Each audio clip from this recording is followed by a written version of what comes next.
یہ اکثر ہماری ویڈیوز اٹھا کے نا آؤٹ آف کانٹیکسٹ لوگ پیش کرتے ہیں، مذہبی جماعتیں بھی، سیاسی جماعتیں بھی، اور کہتے ہیں دیکھیں انجینئر صاحب تو یہ کہہ رہے تھے، اب وہ یہ بات کر رہے ہیں. حالانکہ جو میں پہلے کہہ رہا ہوتا ہوں میں آج تک اس کے اوپر قائم ہوں. وہ میں کس ٹون میں بات کر رہا ہوں، کس کا موقف بیان کر رہا ہوں، کوئی بات میں کوئی ٹونٹ کے طور پہ کر رہا ہوتا ہوں، کوئی بات انالیسس کے طور پہ کر رہا ہوتا ہوں، کوئی بات اپنے موقف کے طور پر. وہ جب تک آپ پوری گفتگو نہیں سنیں گے آپ کو کیسے سمجھ آئے گا.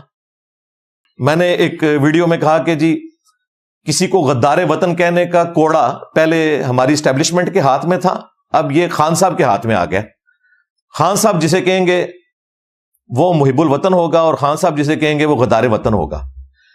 اس کو یہ بھولے بالے پی ٹی آئی کے سپورٹر خان صاحب کی تعریف سمجھ رہے تھے. بھائی جو چیز اسٹیبلشمنٹ کے حق میں گالی ہے کہ وہ جسے چاہیں جب چاہیں غدار کہہ دیں بغیر دلیل کے، وہ تمہارے مسیحا کے بارے میں گالی نہیں ہوگی. یہ میں اس کی کوئی تعریف کر رہا تھا، میں یہ بتا رہا تھا کہ یہ کوڑا اب اس کے ہاتھ میں آ گیا.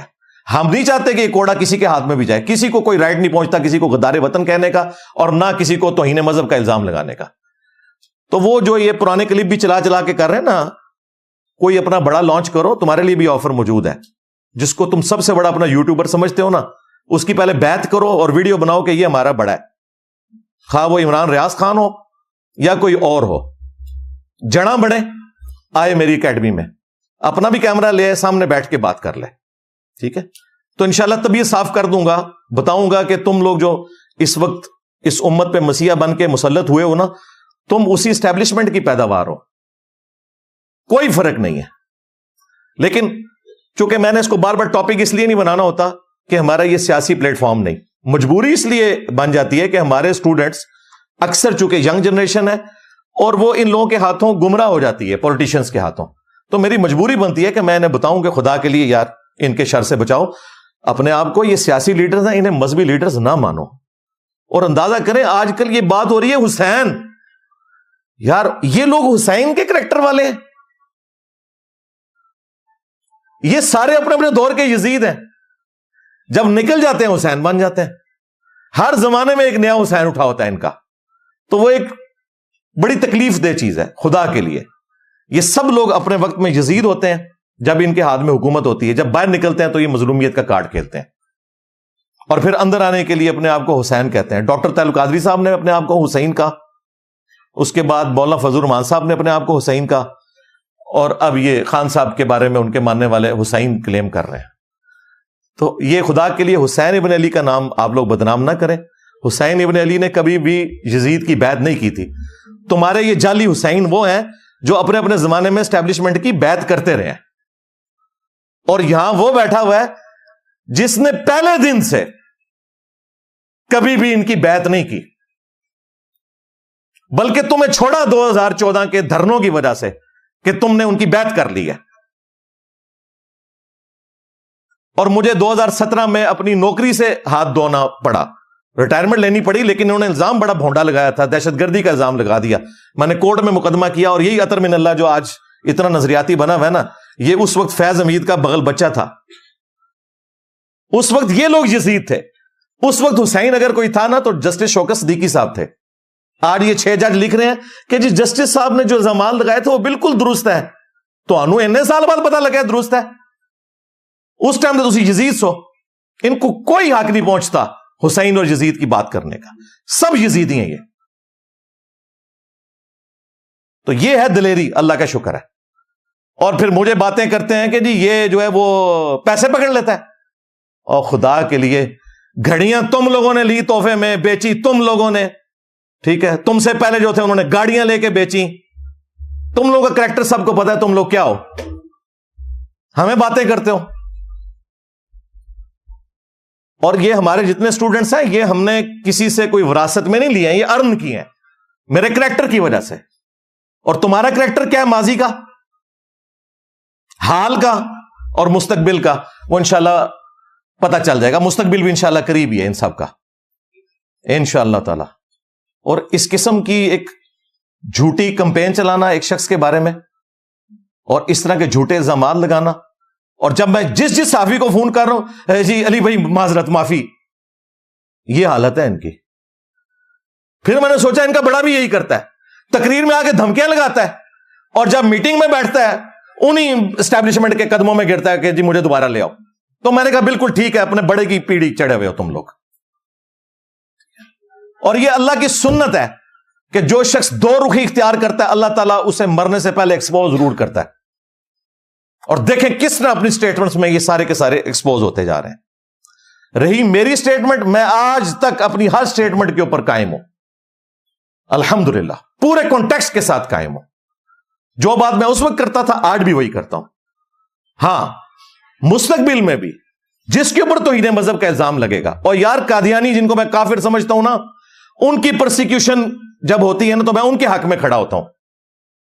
اس کا یہ مطلب نہیں ہوتا کہ میں قادیانیوں کے عقیدے کے ساتھ ایگری کرتا ہوں. خان صاحب کے اوپر توہین مذہب کا الزام لگایا مولویوں نے, میں کھڑا ہوتا رہا, اس کا یہ مطلب نہیں کہ میں اس کی سیاست سے ایگری کرتا ہوں. فوج کے خلاف کمپین چلی باہر کے ملکوں میں, اور ہمارے نوجوانوں کو ورگلایا گیا ایز اے ادارہ فوج کے خلاف. تو میں نے اگر کوئی سٹیٹمنٹ دیا, اس کا یہ مطلب نہیں کہ میں فوج کے پالیٹکس میں لچ فرائی کرنے کو درست سمجھتا ہوں. میں اس وقت بھی غلط سمجھتا تھا جب تم لوگوں نے RTS بٹھا کے 2018 میں ایک مہاتما ہمارے اوپر مسلط کر دیا, اور آج یہ فارم 47 کا جو عذاب مسلط ہوا ہے ہمارے اوپر. میں تو دونوں کو عذاب سمجھتا ہوں, اور میں اپنے اسٹوڈنٹس کو وارن کر رہا ہوں ان میں سے کسی منحوس شخص کے لیے حسین کا لفظ استعمال کر کے اپنی آخرت برباد نہیں کرنی. آپ میں سے کتنے لوگ ہیں جو PTI کے سپورٹر ہیں؟ ایمانداری سے ہاتھ کھڑا کریں, ایک کیمرے میں دکھا دیں. آپ میری اس بات سے ایگری کرتے ہیں کہ ان کے اوپر حسین کا ورڈ نہیں بولا جانا چاہیے؟ بالکل. رے جن کو یہ یزید کہہ رہے ہیں انہوں نے تو انہیں پیدا کیا ہے, ہمیں کون کہہ سکتا ہے؟ ہم تو ان کے ڈسے ہوئے ہیں, آج تک ڈسے میں. ابھی بھی 12 FIRs ہیں میرے اوپر, اور ہمیں یہ باتیں کرتے ہیں. تم لوگ ان سے چندے لے لے کے, اور جس طریقے سے تم سب لوگوں کے پول کھل چکے ہیں, تو میں ابھی بھی بدعا نہیں ان کے لیے کرتا. میں یہ کہتا ہوں کہ اللہ تعالیٰ ان کو ہدایت دے. ہاں, اور اللہ تعالیٰ جو جیل میں ہے نا, انہیں جیل میں اگر انہیں کوئی سبق سیکھا ہے نا تو باہر نکل کے نا کوئی انسانوں والی زندگی گزارے. ہاں, اور جو باہر بیٹھے ہوئے ہیں نا اور بدماشی کر رہے ہیں, انہیں ڈرنا چاہیے کل کو ان کی بھی باری لگ جائے گی اندر جانے کی. ہم تو ہمیشہ حق کے ساتھ کھڑے ہوں گے, چاہے وہ ہمارے مخالفین کے حق میں جاتی ہو, چاہے ہمارے اپنے لوگوں کے حق میں جاتی ہو. ہم نے ہمیشہ حق کے لیے کھڑے ہونا ہے, یہی ہمیں قرآن نے درس دیا. یہ ایک بائی چانس ایک کیفیت تاری ہوگی, حالانکہ یہ میں نے ورنہ اس کو میں نے ٹاپک بنانا ہوتا تو میں اس کو اسپیشل ٹاپک بناتا, لیکن وہ ایک کیفیت تاری ہوگی تو واپس آ جائے اس طرف. ایک مٹھی بھر جماعت ہے صحابہ کی, اور وہ اتنے کانفیڈنٹ ہیں, انہوں نے نہ صرف عرب کے ان مرتدین کے اوپر غلبہ پایا بلکہ چند سالوں میں رومنز اور پرشینز کو بھی الٹ دیا. یہ غلبہ اگر رسول اللہ کی زندگی میں ہوتا نا تو کوئی کہہ سکتا تھا کہ نبی الاسلام ایک گڈ واریر تھے. حضور کی وفات کے بعد ان کے ماننے والوں میں ہزاروں لوگ حضور کو چھوڑ جائیں, اس کے باوجود ایک مختصر جماعت عرب کے ان تمام فتنوں پہ قبضہ پائے ود ان 3 اور 4 ایئرس, زیادہ نہیں لگا, اور دونوں سپر پاورز کو الٹ دے. یہ اس بات کی دلیل ہے جو قرآن میں اللہ نے وعدہ کیا تھا, هو الذی ارسل رسولہ بالہدی ودین الحق لیظہرہ علی الدین کلہ. وہی اللہ ہے جس نے اپنے نبی کو قرآن الہدا اور دین حق کے ساتھ بھیجا تاکہ سب ادیان پہ غالب کر دے. یہ نبی الاسلام کے ساتھ غیر معمولی ایک اللہ کی مدد تھی کہ آپ کی وفات کے بعد غلبہ ہوا ہے. اگر زندگی میں ہوتا نا تو ہم کہہ سکتے تھے کہ یہ آپ کی مینجمنٹ تھی, یہ اللہ کی ایک غیبی تائید تھی. کوئی بھی درخت اپنے پھل سے پہچانا جاتا ہے. ہمارے تمام سٹوڈنٹس ان کے پیچھے نماز پڑھتے ہیں, چندے ان کو دیتے ہیں, سارے فرقوں کو, بریلوی دیوبندی اہل حدیث شیعہ. نہ ہم نے کوئی مسجد بنائی, نہ کوئی چندہ بک, نہ کوئی مدرسہ. ہم اسی سسٹم کے حصے دار ہیں جو انہوں نے بنایا ہے, اور ہم انہیں سپورٹ کرتے ہیں, صرف ان سے علمی اختلاف کرتے ہیں. یہ کیا کرتے ہیں؟ یہ کہتے ہیں کہ یہ یہود و نصارہ کا ایجنٹ ہے, اسے ایجنسیوں نے لانچ کیا ہے, ایجنسیاں اس سے فنڈنگ کرتی ہیں. کوئی شخص ایسا پلیٹ فارم پروڈیوس کرے کہ جس پہ ہزاروں لوگ آ کے اپنی لائف سٹوری سنا رہے ہوں کہ ہم کچھ عرصہ پہلے یہ تھے, یہ ہو گئے, وہ صرف ہمارا پلیٹ فارم ہے. اس ماڈرن دور کے اندر جب لوگ ریلیجن کو سیریس نہیں لے رہے اور لوگ اپنی لائف سٹوری سنا رہے ہیں, اور بڑے کٹر لوگ جو اپنے فرقوں میں, اپنی گدیوں میں تصوف کے ساتھ اٹیچ تھے, ایک ایک کر کے ان سے ٹوٹے. ان میں سے 95% زیادہ لوگ کہتے ہیں ہمیں انجینئر صاحب کا تعارف نیگیٹو ہوا تھا. ہماری اس دعوت کو بوسٹ دینے میں سب سے زیادہ کردار جو ہے نا وہ علماء کا ہے جنہوں نے میرے خلاف جمعے پڑھائے, میرے خلاف تقریریں ریکارڈ کی, کبھی میرے اوپر توہین مذہب کا الزام لگایا, کبھی مجھے قادیانی کہا. اب جب لوگ آتے ہیں یوٹیوب کے اوپر اور وہ مجھے سرچ کرتے ہیں, وہ کہتے ہیں تو بات ٹھیک کر رہا ہے. پھر مجھے بتائیں جو میرپور میں آگ لگائی وہ تو لگ رہا تھا کہ جیسے انہوں نے فلسطین فتح کر لیا. اب ہونا تو یہ چاہیے تھا کہ اس کا پورا روٹ کاز انالیسس کر کے نا ان لوگوں کو بھی پکڑا جاتا جن سے موٹیویٹ ہو کے انہوں نے آگ لگائی. وہ تو پاکستانیوں کی نوکری گئی نا. میں نے اس وقت ایون کی پوڈ کاسٹ میں بھی اپنے بھائی سے ہی کہا تھا کہ بھائی یہ جو ہزاروں لوگ بے روزگار ہوں گے نا, ان کے خرچے کون اٹھائے گا؟ یہ جو ہمیں آپ کہانیاں کراتے ہیں نا کہ جی آپ اللہ کے لیے یہ نہیں کر سکتے, آپ کیوں نہیں کرتے ہو اللہ کے لیے؟ آپ اناؤنسمنٹ کرو, آپ کا سارا مولوی طبقہ, کہ ہم یہ جو لاکھوں کے چندے ہتھیار ہیں نا آپ سے, کل سے ہم سادہ زندگی گزاریں گے اور وہ بچے جو KFC کی جاب کی وجہ سے بے روزگار ہوئے ہیں ان کے گھر کا خرچہ ہم چلائیں گے. انہیں پتہ لگ جائے گا کتنے مخلص ہوں. آپ لوگ کیوں نہیں کرتے ہو؟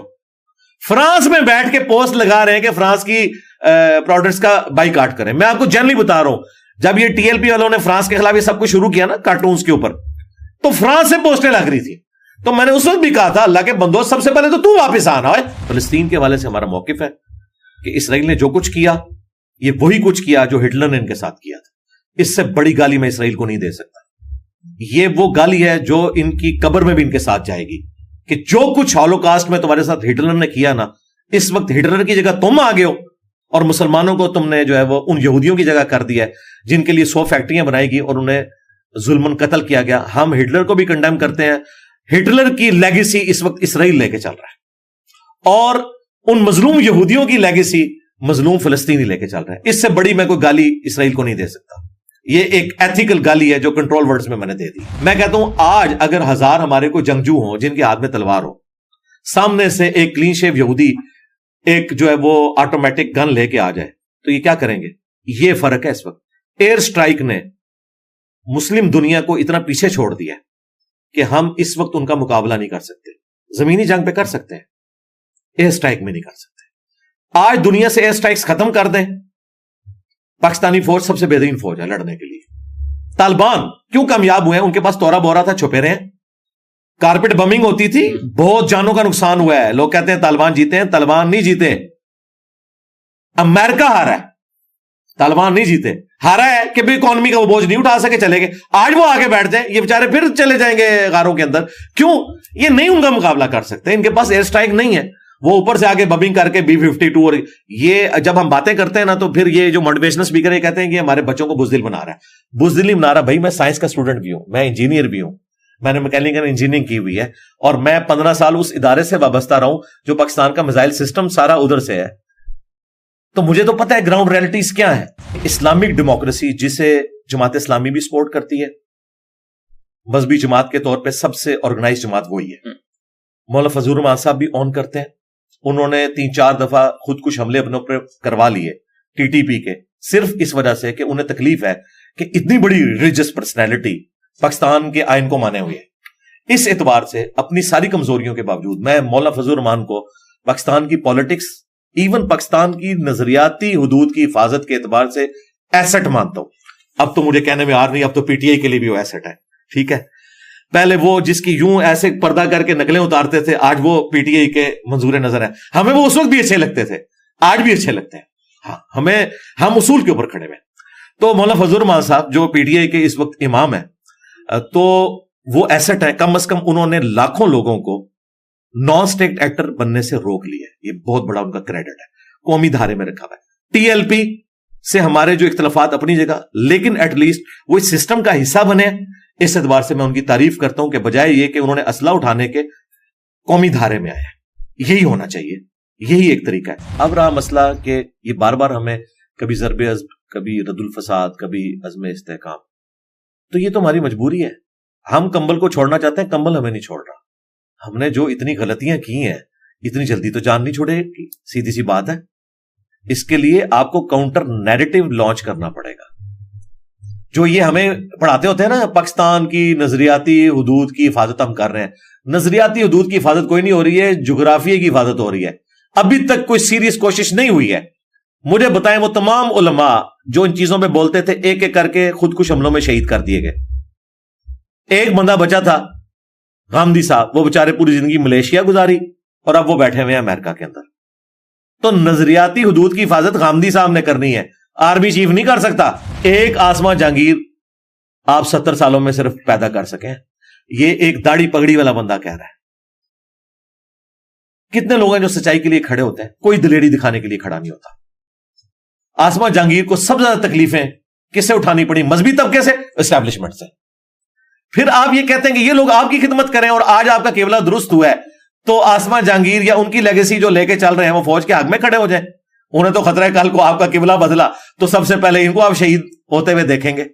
تو اس لیے آپ نے طے کرنا ہے۔ ویسے میں آپ کو ابھی بتاؤں، اس وقت فوج بھری پڑی ہوئی ہے، انہوں نے واقعی ریلیجسلی یہ طے کر لیا ہے کہ اب پاکستان اس طرح نہیں چلے گا۔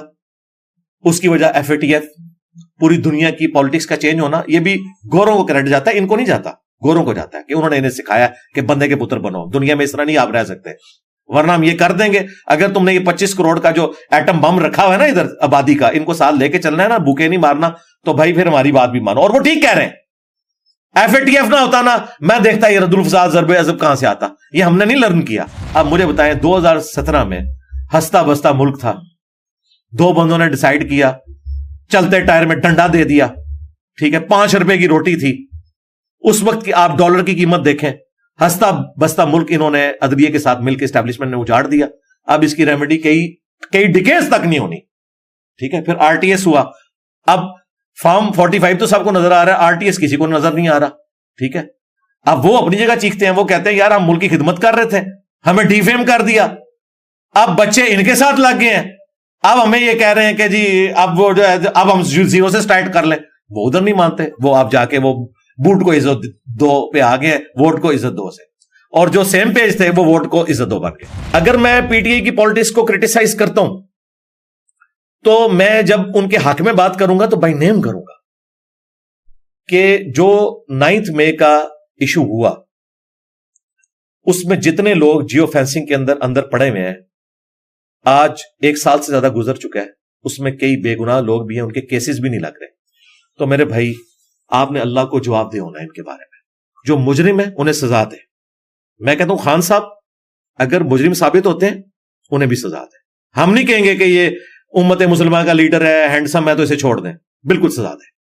لیکن جو بیچارے عام غریب لوگ ہیں، کسی نے مور اٹھا لیا ہے، کسی نے کوئی وہاں سے کرسی اٹھا لی ہے، تو کیا اسلام میں اور پاکستان کے آئین میں اس کی سزا یہ ہے کہ وہ 1 سال تک جیل میں رہے اور کوئی وکیل اس کا مقدمہ لڑنے کے لیے تیار نہ ہو اور کوئی عدلیہ اسے ضمانت دینے کے لیے تیار نہ ہو؟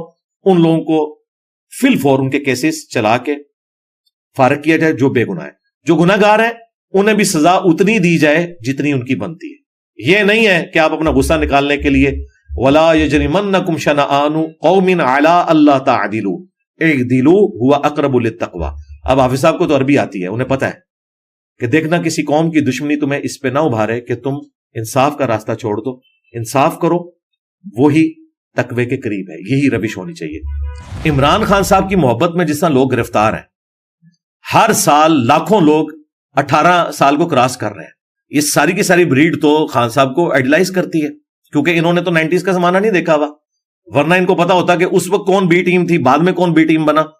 تو یہ وقت جو گزر رہا ہے، اگر خان صاحب زندہ رہے اور وہ جیل سے باہر آ گئے تو پھر اس ملک میں سٹیبلٹی والی کوئی چیز آپ کو نظر نہیں آئے گی، سیدھی سی بات ہے، اور یہ فوج کو پتا ہے، اس لیے وہ اندر ہے۔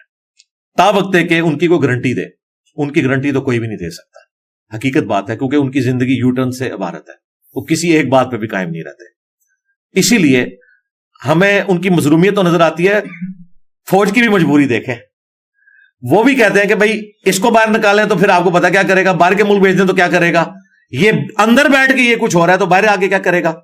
اس کے لیے بھائی پھر کعبے کی چھت پہ کھڑا ہونا پڑے گا، عمران خان کو بھی، نواز شریف کو بھی، اور چیف جسٹس کو بھی، اور آرمی چیف کو بھی، اور پبلکلی اپنے گناہوں کی معافی مانگنی ہوگی کہ کس نے کہاں کیا کیا غلط کیا، اور گارنٹی دینی ہوگی کہ اب ہم ایسا نہیں کریں گے، پھر کوئی آگے معاملہ چل سکتا ہے۔ ادروائز تو مجھے تو نظر آ رہا ہے کہ معاملات کوئی زیادہ بہتری کی طرف اتنی آسانی سے نہیں آئیں گے، اگرچہ اس وقت کوشش ہو رہی ہے لیکن اس میں کافی زیادہ ٹائم لگے۔ شیر افضل مروت کو میں نے کہا تھا کہ بیرسٹر گور کے ساتھ بیٹھ کے انہوں نے کہا کہ عادل راجہ جو کچھ کر رہا ہے یہ غلط ہے، یہ میں نے اس کو کہا تھا، گن پوائنٹ پہ کھلوایا، یہی باتیں ہم بھی پہلے کر رہے تھے. عادل راجہ نے میرے اوپر جھوٹا الزام لگایا کہ اس اسٹیبلشمنٹ نے لانچ کیا ہے, جو خود گن پوائنٹ پہ میڈیا پہ لانچ ہوا تھا خان کو بت بنانے کے لیے, اور وہ پھر فوج کے خلاف ہو کے خان کے ساتھ ہو گیا, جو خود اسٹیبلشمنٹ کا بغل بچہ, ان کی تنخواہوں پہ پلنے والا. میری تو نوکری اسٹیبلشمنٹ نے 2017 میں فارغ کی ہے, میں تو ان کا ڈسا ہوں. میں نے اس وقت عمران خان وزیر اعظم جب 2018 میں بنا, میں نے اسے بھی خط لکھا, میں نے ایک ایک بندے کو اپروچ کیا کہ میرے ساتھ یہ ظلم کر رہے ہیں. میں کورٹ میں گیا, یہ آج جو عطر من اللہ اتنا نظریاتی بنا ہے نا, اس کے پاس ہی میرا کیس لگا تھا. اس وقت یہ اس اسٹیبلشمنٹ کا بغل بچہ ہوتا تھا, آج بڑا نظریاتی بنا ہوا ہے. مجھے ان سب کا ماضی پتا ہے. یہ سب لوگ اس وقت اگر شوکت صدیقی کے ساتھ کھڑے ہوتے ہیں نا, مجھے ان کے اخلاص کے اوپر میں مانتا. ٹھیک ہے, بابر ستار کی صرف میں عزت کرتا ہوں, میں جیو پہ اس وقت بھی دیکھتا تھا, لیکن ان کا حال یہ ہے کہ سب زیادہ پی ٹی آئی مخالف تھی انہیں جج بنانے میں. تو مجھے بتائیں اللہ کے بندو, کوئی ایک خامی بتاؤ نون لیگ پیپلز پارٹی کی جو اس سے زیادہ ورسٹ فارم میں اس جماعت میں نہ آئی ہو, ان کے بڑوں میں نہ آئی ہو. میں اس کو ثابت کر سکتا ہوں, لیکن ہمارا یہ پلیٹ فارم پولیٹیکل نہیں ہے, اس وجہ سے میں اس لیول پہ نہیں اترتا. یہ بھی مجھے اس لیے اترنا پڑتا ہے کہ ہمارے اکثر اسٹوڈنٹ ینگ جنریشن ہے, اور وہ ان کے ہاتھوں گمراہ ہو رہے ہیں, اپنا مستقبل برباد کریں گے, اینڈ رزلٹ کچھ نہیں نکلنا. ہٹلر کے لیے بھی 2.5 کروڑ لوگوں نے ٹیٹو بنوائے تھے, وہ بھی اسی طریقے سے ہاتھ اٹھا کے لیتا تھا, اینڈ رزلٹ کیا نکلا ہے؟ آج جرمنی شرمندہ ہے ہٹلر کا نام لینے سے. اللہ نہ کرے کہ خان صاحب کا مستقبل یہ ہو. جیل میں گئے ہیں, میری کبھی ملاقات بھی, میں ان کے کہوں گا خدا کے لیے آپ اپنی زندگی میں اپنے فتنے کو ختم کر کے جائیں. جو آپ نے غلط چیزیں کی ہیں ان سے معافی مانگیں, اور اپنی نوجوان نسل کو, اس لیے دیکھیں 4 ٹکڑے تو ہو چکے ہیں جماعت میں, اور بھی ٹکڑے ہوں گے. ان میں سے یہ دعویٰ نہیں کر سکتا کہ ہم بڑے نظریاتی ہو گئے ہیں. نظریاتی تو ہم ہیں شروع سے. میں تو 2014 کے دھرنوں کے بھی خلاف تھا, حالانکہ 2013 میں نے پی ٹی آئی کو ووٹ ڈالی تھی. نظریاتی اس کو کہتے ہیں. میں ان دھرنوں کی وجہ سے, کنٹینر کی وجہ سے خان صاحب کے مخالف ہوا تھا کہ آپ ان کی گود میں نہ بیٹھیں. ہم سمجھتے تھے خان صاحب ایک نظریاتی لیڈر ہے, لیکن وہ گود میں بیٹھے اور آج وہ اندر ہے. اور میں پریڈکٹ کر رہا ہوں, خدا نہ خواستہ ایسا ہو, مجھے نہیں لگتا کہ اب وہ اس اعتبار سے کوئی پولیٹیکل قد کاٹ حاصل کر سکیں گے باہر نکل کے. مجھے نہیں نظر آ رہا. میرے منہ میں خاک. میری خواہش ہے کہ اگر انہوں نے جیل میں رہ کے کچھ سیکھا ہے اپنی غلطیوں سے, وہ باہر نکل کے اپنے مخالفین سے معافی مانگیں گے. نیلسن منڈیلا کی بات کرتے ہیں تو اس نے 27 سال بعد سب کو معاف کیا تھا, لیکن نیلسن منڈیلا کی جو فیاضی تھی یا معاف کرنے کی روش, اس کا 1% بھی پاکستان میں نہ عمران خان کو نصیب ہے, نہ نواز شریف کو نصیب ہے, نہ زرداری صاحب کو. یہ صرف نام لے سکتے ہیں. حقیقتاً یہ بہت بغض پالے ہوئے ہوتے ہیں اپنے دلوں کے اندر ایک دوسرے کے بارے میں.